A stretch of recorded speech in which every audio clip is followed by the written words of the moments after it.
Oh, Hello, it's Simon from Cambridge Wireless Journal. hi, Hi. Simon. How are Hi. you? I'm very well. Can you hear me well? Yes, that's it's good. Right. Okay. I'll try to use my headphones, which probably will make it better, but I'll do that in a while. Okay. So, Um, so I tried your demo in Bristol.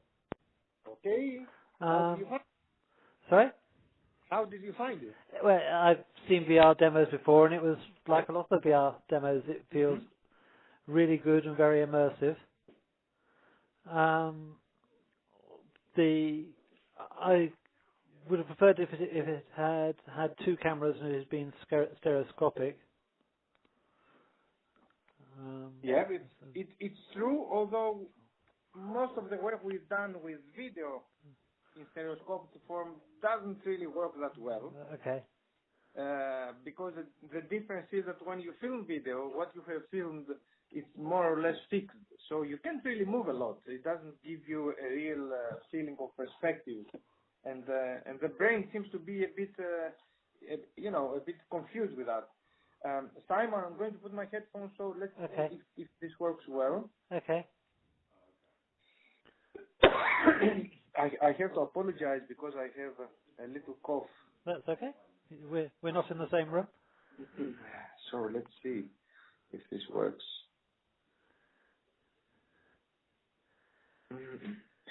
You can still hear me. Yeah, I can hear you fine. Oh, no, I can't hear you. Hello? Hello, I can hear you. Yes, I can hear you again. Okay, good. Is it better? It's no different actually. It's better for me. So it's good. Okay, Okay, good. well, that's So, um, so I'm also using a headphone, but on a landline. Um, okay, so explain a little bit more about the project. How did you get involved with the 5G testbed? well, we were more or less introduced to this particular proposal when it was early at the proposal stage by the Digital Catapult. We were contacted asking whether we feel we have an application or an idea that we could use as a use case in the project. I understand at the time they were seeking companies that had working solutions more or less, instead of just an idea of what could be possible, in the next couple of years. And it appeared to me that they haven't really found a lot of companies that had deliverable solutions. So we were introduced to the idea of the project. We are not networking people. We don't have a lot of experience in networking. And we found it interesting because a couple of the issues we had with one of our applications, probably you've heard this before from us or during the presentation, we felt that 5G could give us ways to solve some issues we had. To give you an indication, we had this technology that allows us to deliver synchronized video, 360-degree video to lots of people in the same place. This is something that some other companies are trying to do as well, mostly in arcade games kind of situations. But we wanted to do this as a training facility and deliver VR seminars that are controlled by one person who can interact with the other people, and everybody is synchronized, so they're watching exactly the same content at exactly the same point, but still they have interactivity and they can look around and perhaps have drop-down menus or additional information displayed to them at will on the personal level. We had implemented the system like that, and we have been using it commercially, but the limitations we had when we were using existing networks, one forced us to use bespoke Wi-Fi installations, so every time we wanted to deliver a seminar, and please let me know if I'm saying more than what you need. No, this is fine. This is exactly what I wanted. Yes. Okay, so let's say we went to Unilever to deliver a VR training session that we had developed for them, and they had 50 people attending in a particular room. In order to be able to synchronize these 50 people, we had to install our own local Wi-Fi network, and we found out that even if we used powerful routers, like, I don't know, 1 gigabit routers, it wouldn't really help a lot, because after the first 10 or 15 devices, the routers stop synchronizing the devices properly. So we realized that irrespective of what the specs of the routers actually told us, the real performance was a bit different. And not being specialized in networking people, we couldn't really address this kind of issues and find out whether it's something inherent to the way Wi-Fi works, whether it's the packaging approach. We really didn't have the time or the resources to look into this. So, and I'm only talking about the actual synchronization of the devices. The most important and the most, I would say, critical issue for us was that it was totally impossible to use the networking, even the bespoke one, to stream the content directly to the end users. So this meant that we had to preload the content to each one of the devices. So for the example I gave you before, for the 50 devices, we had to preload 50 times the same content to all the devices.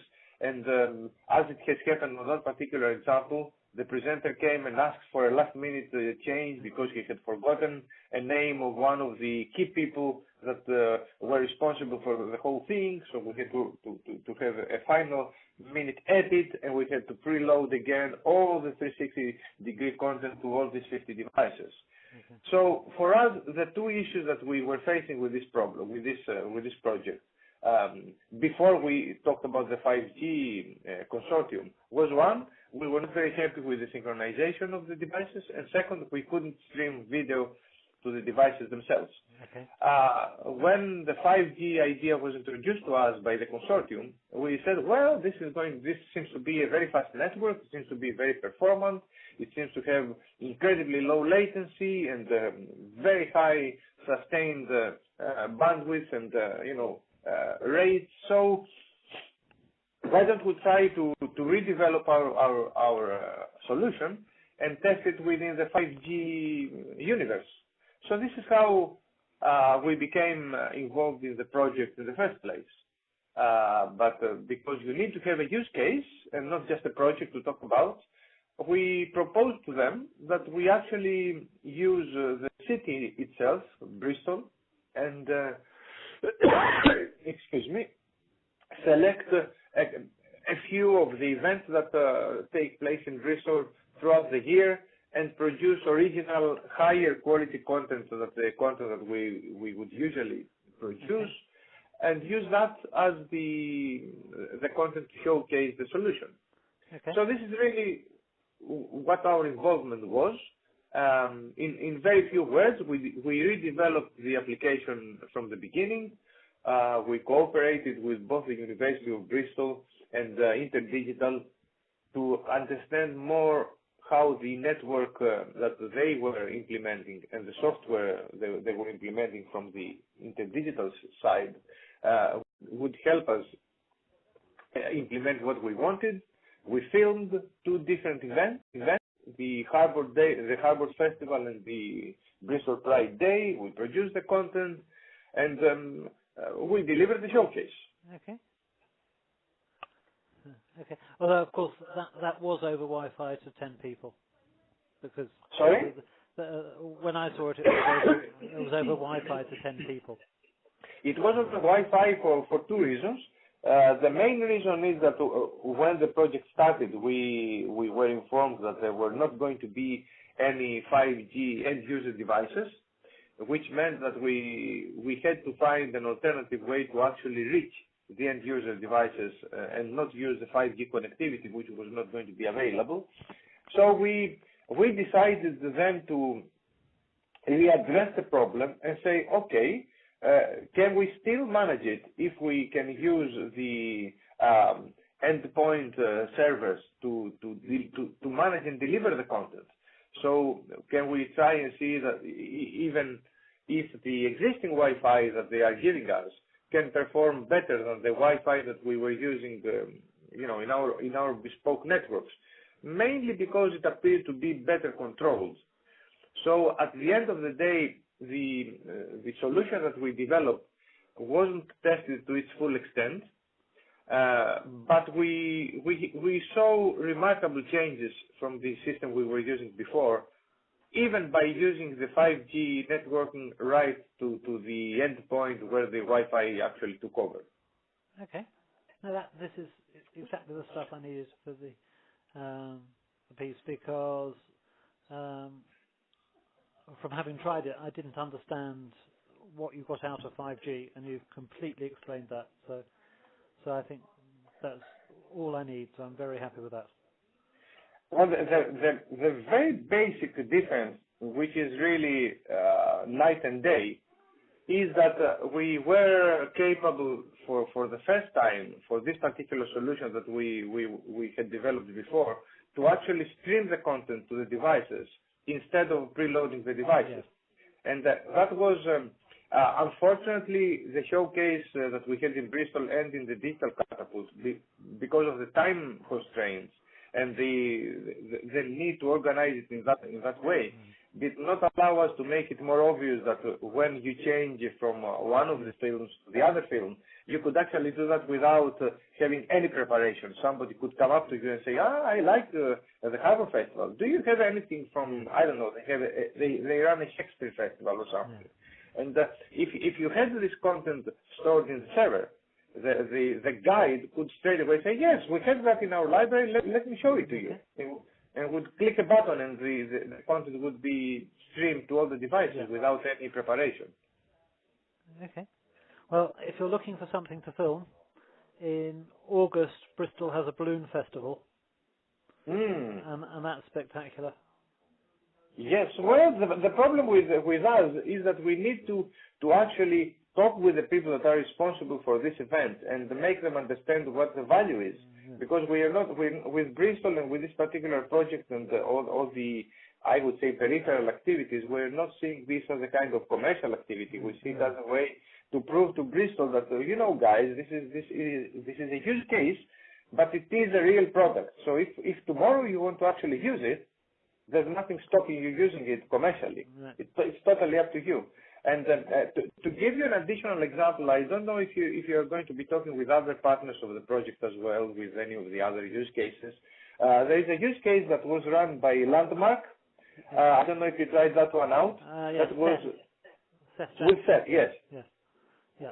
Now, this is also a use case that I would say most of it was using Mativision technology, because Seth used the basic Landmark application with the map and the navigation and the control, but we supplied the interactive player and the content for that particular case. Now, this is an incredibly, I would say, useful kind of product or service for a city like Bristol, because what Seth and us did for that particular use case, it's practically a finished product. It is a real guide. It takes place, I think, 3 or 4 times a week in Bristol. This guy, Duncan, is actually delivering this walking tour to groups of 8 to 10 people. And this is a tour that we have captured in its entirety. And you can actually follow this tour in a virtual way, whether in Bristol or away from Bristol, using the very simple interface that Landmark offers through a web page and our player. So this is an application that Bristol could tomorrow start exploiting, because it is practically a finished product. It's not a demonstration. But as you said before, there are very interesting events like the Balloon Festival, and there are lots of others in Bristol. I think they have now a blues festival as well, or a jazz festival around this time of the year. But we need to ignite the imagination of those people that are involved and make them understand that there are new ways to actually exploit all these events now. Okay, yes. That's great. Okay. No, that's more than enough I need for my piece, because I'm covering all the infrastructure and all the use cases in 4 pages. So, Okay. but that's great. I didn't have very much on Matavision at all, and now I've got plenty. So thank you. Would you need any pictures and images, for example? If you've got some, that would be great. I do have some pictures. That there was a photographer there. Okay. But more pictures would be good. Actually, what I haven't got is any screenshots showing the Pride Festival or the Harbour Festival. What I've got is pictures of people wearing the headsets. Right. What I can send you is I can send you a couple of pictures that are expanded images of the 360-degree view field. So it's a kind of pretty wide images that show all the 360-degree field, if that would help. That would be good. I have a couple of them that are very nice. I have your email, so once we finish the phone call, I'll put a few of them together and send them to you. If you have images with people with headsets, I think your photographer probably did a great job. So I don't see why you would need anything from that from us. Okay, that's good. Okay, and if you ever are in Finchley, let me know, because as I say, is that your accountant's office, the address in Finchley? Yes, this is our accountant's office. We used to have our registered office in Ealing, where our accountants were, and we were also there for a while. But then Ealing was a bit out of the way, and nobody would like to come and visit us in Ealing, so demonstrations were always somewhere else. And then we moved more towards the center and towards towards places that people can visit more easily. And we changed a couple of offices from Liverpool Street to Old Street, and now we are close to Elephant and Castle. Okay. Actually, we share our office with Landmark, with the Seth company, which is very good because we can cooperate very, very closely and we can help each other develop stuff. So our accountants actually moved from Ealing to Finchley, and we followed them with our registered address, but I very seldom go there. Okay. Well, unless you want fish and chips. Well, there is a fish and chip shop, I think, not far from our address. Oh, next door, two doors away. Yes, and it's one of the best fish and chip shops in London. It is. I didn't know that. Because we had an Oculus Rift once delivered wrongly to the fish and chip shop. I went there and spent a couple of minutes trying to make people realize what I was looking for. And I didn't have the chance to try the fish and chips. That was a mistake. Yes. Okay. Okay. Thank you very much. Excellent. Okay. Well, thank you, Simon. It was good talking to you. If you need anything else from me, please feel free to call me. No, I think that's plenty. Thank you very much. Okay. Thank you. Bye. Bye.